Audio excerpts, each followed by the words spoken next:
ایک ایسے نبی جنہیں ایک دیو ہیکل ویل نے نگل لیا۔ آپ سے ایسی کون سی خطا سرزد ہو گئی تھی اور آپ مچھلی کے پیٹ میں 40 دن زندہ کیسے رہے؟ اس ویڈیو میں ہم اس ہستی کے متعلق جانیں گے جن کا واقعہ قرآن مجید میں یونس اور توریت میں جونا کے نام سے آیا ہے۔ تاریخ میں آشوری قوم ایک عظیم اور طاقتور قوم کی حیثیت سے جانی جاتی ہے جس کا دارالحکومت اشور تھا۔ اشوری دراصل بنی اسرائیل کے نسل سے تعلق رکھتے تھے جو بخت نصر کے حملے کے بعد غلام بنا کر بابل اور عراق لائے گئے تھے۔ اس زمانے میں دریائے دجلہ کے کنارے نینوا نامی ایک چھوٹی سی بستی تھی۔ اشور کے کسی بادشاہ نے ایک دیوتا کے نام پر نینوا میں ایک مندر بنوایا۔ رفتہ رفتہ دوسرے بادشاہوں نے بھی مندر اور عمارتیں بنانا شروع کر دی اور ایک دور ایسا آیا کہ یہ چھوٹا سا علاقہ سلطنت اشوریہ کے عظیم الشان دارالسلطنت میں تبدیل ہو گیا۔ نینوا شہر کے بیچوں بیچ مندر اور شاہی محل تھے جہاں سے اشوریوں کا بادشاہ پورے سلطنت پر حکومت کرتا تھا اور اونچے تخت پر بیٹھ کر بازاروں، گلیوں اور تفریح گاہوں کا نظارہ کیا کرتا تھا۔ اشور کے مغربی علاقے میں لہلہاتے کھیت تھے۔ پورا شہر درختوں اور باغات سے سرسبز و شاداب تھا۔ اشوریہ لوگ پتھر تراشنے کے فن میں بھی ماہر تھے، لہذا جگہ جگہ سنگ مرمر کے دیواروں پر انہوں نے اپنے دیوتاؤں کے نقش و نگار بنا رکھے تھے۔ مختصر یہ کہ نینوا تہذیب و تمدن کے لحاظ سے انتہائی ترقی یافتہ شہر تھا۔ اشودر دیوتا ان کا سب سے بڑا دیوتا تھا۔ نیز یہ لوگ بادشاہ کو بھی خدا کا درجہ دیا کرتے تھے۔ یہ لوگ بت پرستی اور کفر و شرک میں مبتلا تھے۔ اس وقت نینوا کی آبادی 1 لاکھ سے زیادہ تھی اور یہ 700 قبل مسیح کا زمانہ تھا۔ اللہ نے اس زمانے میں اس قوم کی ہدایت کے لیے حضرت یونس علیہ السلام کو بھیجا۔ حضرت یونس کا پورا نام یونس ابن متا تھا۔ آپ حضرت ہود علیہ السلام کی اولاد میں سے تھے، جبکہ بعض مفسرین نے لکھا ہے کہ یونس علیہ السلام کا تعلق بنی اسرائیل سے تھا۔ آپ حضرت یوسف کے چھوٹے بھائی بن یامین کے بیٹے تھے۔ جب آپ کو نبوت ملی اس وقت آپ کی عمر 28 سال تھی۔ آپ پر ایک صحیفہ بھی نازل ہوا جو توریت میں یوناہ کے نام سے موجود ہے۔ حضرت یونس سب سے پہلے اشوری بادشاہ کے پاس گئے اور اسے پیغام حق سنایا۔ اسے خدائی کے جھوٹے دعوے سے توبہ کرنے کا حکم دیا اور ایک اللہ کی عبادت کی طرف بلایا۔ یونس علیہ السلام نے اس سے ان اسرائیلی قیدیوں کو آزاد کرنے کا بھی حکم دیا جسے اس نے قید کر رکھا تھا۔ نینوا کا بادشاہ آپ کی باتیں سن کر غضبناک ہو گیا اور آپ کی جان کا دشمن بن گیا، لہٰذا آپ علیہ السلام نینوا کے عوام کے پاس گئے اور انہیں توحید کی دعوت دی۔ انہیں شرک و بت پرستی اور دوسری برائیوں سے توبہ کرنے کو کہا، مگر اہل نینوا نے ایمان لانے سے انکار کر دیا اور اللہ کے رسول کو جھٹلا دیا۔ یونس علیہ السلام مسلسل اس کوشش میں رہے کہ ان کی قوم کے لوگ راہ راست پر آ جائیں۔ آپ نے انہیں بہت سمجھایا اور دعوت کے کام کو جاری رکھا۔ دیکھتے دیکھتے 40 سال کا عرصہ گزر گیا، لیکن یہ قوم حضرت یونس کا انکار کرتی رہی اور شرک پر ڈٹے رہے۔ نیز حضرت یونس کو دھمکیاں بھی دی گئیں کہ اگر آپ نے اشودر دیوتا کے خلاف کچھ کہا تو وہ آپ کو قتل کر دیں گے۔ آخر کار حضرت یونس اپنے قوم سے مایوس ہو گئے۔ جب ان کی سرکشی اور نافرمانی انتہا کو پہنچ گئی تو اللہ نے حضرت یونس کو حکم دیا کہ لوگوں کو آگاہ کر دو کہ 3 دن کے اندر ان پر عذاب آنے والا ہے۔ لہٰذا آپ نے اہل نینوا کے سامنے اعلان کیا کہ اگر تم نے 3 دنوں کے اندر بت پرستی اور شرک سے توبہ نہ کی تو تم پر اللہ کا قہر نازل ہوگا اور پورا شہر تباہ و برباد ہو جائے گا۔ لوگوں نے آپ کا مذاق اڑایا اور جواب میں کہا، ہم تمہارے رب کی طرف سے عذاب کے منتظر رہیں گے۔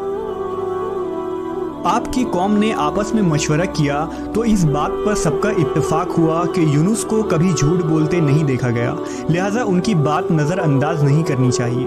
مشورے میں یہ بھی طے ہوا کہ دیکھا جائے کہ اگر یونس علیہ السلام رات بستی کے اندر اپنے گھر میں مقیم رہتے ہیں تو سمجھ لو کہ کچھ نہیں ہوگا، اور اگر وہ یہاں سے کہیں اور چلے جاتے ہیں تو یقین کر لو کہ صبح عذاب ضرور آئے گا۔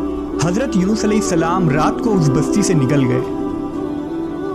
صبح ہوئی تو عذاب الہی کا ایک سیاہ دھواں بادل کی شکل میں بستی والوں کے سروں پر منڈلانے لگا۔ جب وہ ان کے قریب ہونے لگا تو ان لوگوں کو یقین ہو گیا کہ اب وہ سب ہلاک ہونے والے ہیں۔ दरअसल हजरत यूनुस अलैहिस्सलाम अपनी कौम से नाराज होकर चले गए थे, मगर उन्हें वहां से निकलने का हुक्म नहीं दिया गया था। वो अजाब की इत्तला देने के बाद अल्लाह की इजाज़त के बगैर अपना इलाका छोड़ गए थे। आसार अजाब देखकर जब अशूरियों ने तौबा व इस्तिग़फ़ार की तो अल्लाह ने उन्हें माफ़ कर दिया। अल्लाह ताला किसी कौम को उस वक्त तक अजाब नहीं देता जब तक वो अपनी हुज्जत पूरी नहीं कर लेता। बस जब यूनुस अलैहिस्सलाम ने उस कौम में मोहलत के आखिरी लम्हे तक नसीहत का सिलसिला जारी नहीं रखा और अल्लाह के मुकर्रर करदा वक्त से पहले वो खुद ही हिजरत कर गए, तो अल्लाह के इंसाफ ने उस कौम को अजाब देना गवारा न किया और उन्हें माफ़ कर दिया गया। जब हज़रत यूनुस अलैहिस्सलाम फरात के किनारे पहुँचे तो एक कश्ती को मुसाफिरों से भरा हुआ पाया। हज़रत यूनुस कश्ती में सवार हो गए और कश्ती ने लंगर उठाया। पूरे दिन में कश्ती समुंदर में सुकून से चलती रही। अचानक ऊंची ऊंची लहरें उठने लगीं।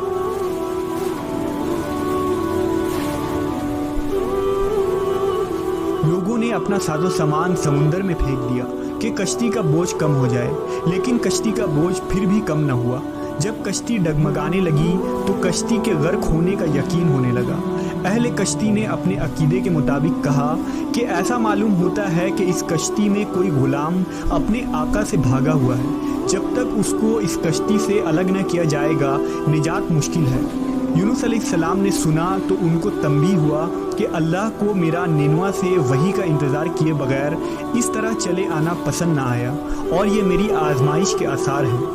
ये सोचकर उन्होंने अहले कश्ती से फरमाया कि मैं ही वो गुलाम हूँ जो अपने आका से भागा हुआ हूँ। लिहाजा 3 मरतबा कुर्रा अंदाज़ी की गई और तीनों मरतबा हज़रत यूनुस का नाम निकला।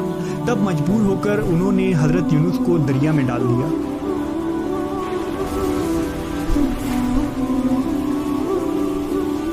उस वक्त अल्लाह ने एक बड़ी मछली को हुक्म दिया कि उन्हें निगल लो, ये तुम्हारी गज़ा नहीं है, इसलिए उनके जिस्म पर कोई तकलीफ़ नहीं होनी चाहिए। मछली ने हज़रत यूनुस को अपने पेट में निगल लिया। यूनुस अलैहिस्सलाम ने जब मछली के पेट में खुद को ज़िंदा पाया तो बारगाह इलाही में अपनी निदामत का इजहार किया कि मैं वही इलाही का इंतज़ार किए बगैर और अल्लाह से इजाज़त लिए बगैर उम्मत से नाराज़ होकर निनवा से निकल आया। हज़रत यूनुस ने मछली के पेट में अल्लाह को पुकारा। उन पर 3 अंधेरे इकट्ठे हो गए थे, रात का अंधेरा, मछली के पेट का अंधेरा और समुंदर का अंधेरा। आपने उन अंधेरों में ये कलमात कहे, अल्लाह तेरे सिवा कोई माबूद नहीं, तू यकता है, मैं तेरी पाकी बयान करता हूँ, बेशक मैं अपने नफ्स पर खुद ही जुल्म करने वाला हूँ। रिवायतों के मुताबिक अगर हज़रत यूनुस ये तस्बीह ना कहते तो क़यामत तक मछली के पेट में रहते।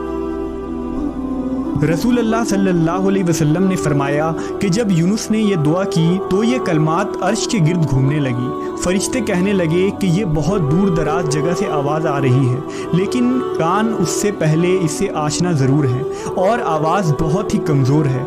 अल्लाह ने हज़रत यूनुस की दर्द भरी आवाज़ को सुना तो फरमाया, क्या तुम इस आवाज़ को नहीं पहचानते?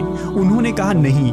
फरमाया, ये मेरे बंदे यूनुस की आवाज़ है। फरिश्ते ने कहा, ये वही यूनुस है जिसकी पाक अमल कबूल शुदा हर रोज़ तेरी तरफ चढ़ते थे। ऐ अल्लाह, मुसीबत के वक्त उस पर रहम कर।